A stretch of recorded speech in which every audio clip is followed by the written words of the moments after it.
So I've been putting my hedge cutter on, ready to do some hedge cutting, and I've had some issues, mainly with I think one of the valves stuck on it. So mine's got electric controls, they're there in the cab.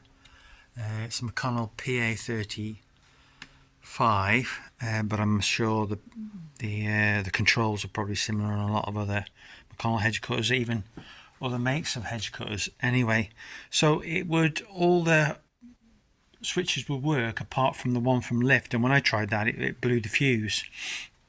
So I blew a couple of fuses, and obviously then I thought, well, I need to investigate a bit further.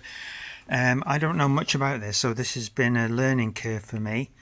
Basically, this is the other end of the hydraulics, which I call these solenoids, but I'm probably calling them the wrong name. And so the one that works to the left is the bottom one of the three. I think this one is for the head. This is not me knowing for sure, this is just a guess. But anyway, the bottom one of the three is the one that was controlling the lift, which is this hydraulic ram round here. And that was the one that I think was causing the issues. So I couldn't find a lot of information about how to get it off. Obviously the wires are simple enough to take off. You need an Allen key to go in these holes here to take it off. Don't know what size that is, but anyway, that's what you need. And I took it off, and it appeared to be a bit rusty and stuck on the end. It wouldn't press. You should be able to press them, but the rubbers have gone on mine.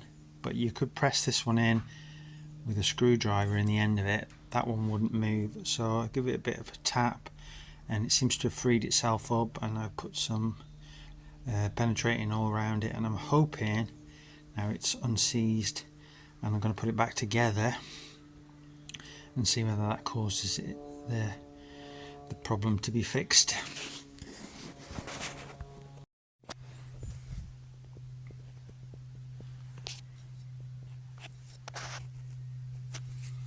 So I'm just tightening these 4 bolts up. As I said, Allen key head. Don't know the size. And on the back of this there was 4 holes, each with a rubber O-ring. So I'm just doing them up slack to start with, and hopefully then it'll seat squarely on it and there won't have any leaks. So it's all tightened up now. I'm just going to reconnect the wires. I did give the terminals a little bit of a clean because they say that voltage issues can cause problems, although I think in my case it was just seized up with condensation developing a bit of rusty residue around it. So it was a good idea when you got wires like this to take a photo before you start, which of course I forgot to do.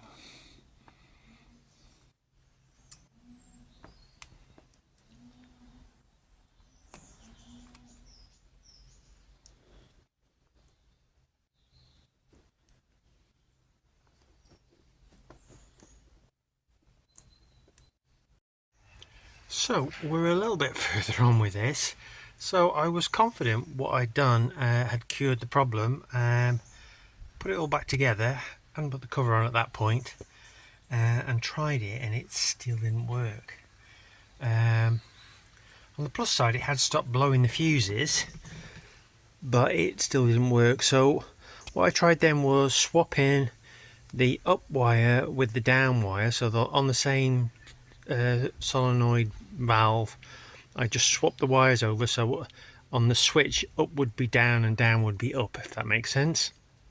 And it worked, it went up, but of course then it wouldn't go down.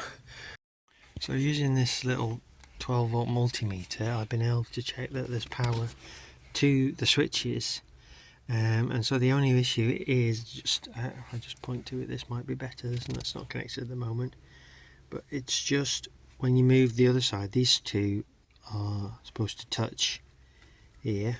Zoom in with it focus. These two are supposed to touch together. That moves that across to it, and it doesn't make a good connection. It's not working. But if I touched it with the multimeter, in the centre, I could get it to work. So the problem is not getting a good circuit across these connections. So hopefully, I've got a bit of emery paper. I'm going to try and clean it up and see if I can get it to work.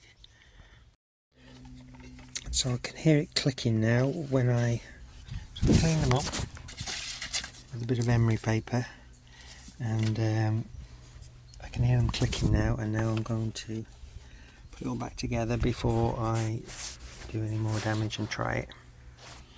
It's took a bit of time, but now I think all the controls are working. Got up and down, everything's working. So now I've greased it up and I can go and get on with some edge cutting.